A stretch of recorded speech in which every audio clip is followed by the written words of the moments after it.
আসসালামু আলাইকুম।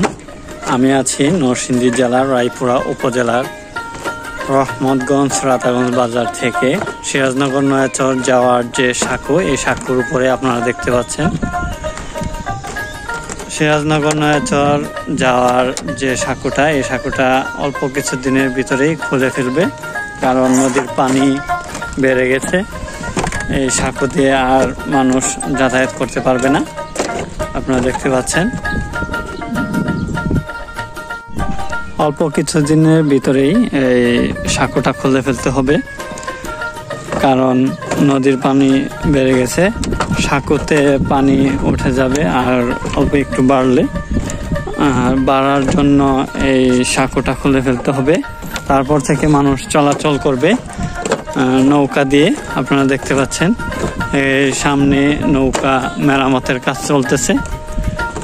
এই সাঁকো খোলার পর এই নৌকা দিয়ে চলাফেরা করবে সিরাজনগর নয়াচর গ্রামের মানুষ, আরও অন্যান্য গ্রামের মানুষ যারা এই সিরাজনগর নয়াচরের রাস্তা দিয়ে চলাফেরা করে, তারা এই সাঁকো দিয়ে আর চলাফেরা করতে পারবে না।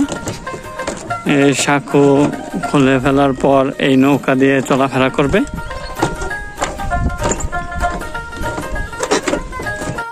এই সেই নৌকা, যে নৌকা দিয়ে সিরাজনগর নয়াচর থেকে রহমতগঞ্জ রাধাগঞ্জ বাজারে আড়িয়াল খাঁ নদী পারাপার করার জন্য মেরামত করা হচ্ছে।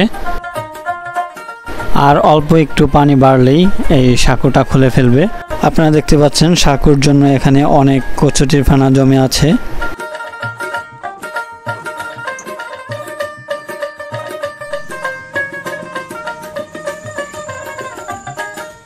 নরসিংদী জেলার রায়পুরা উপজেলার ঐতিহাসিক রহমতগঞ্জ রাধাগঞ্জ বাজারের অনেক পুরাতন একটি ঘাট আপনারা দেখতে পাচ্ছেন। এটাই অনেক পুরাতন একটি ঘাট। এই ঘাট থেকে আগে নরসিংদী, ভৈরব আরও অনেক জায়গায় নৌকা দিয়ে মানুষ যাতায়াত করত।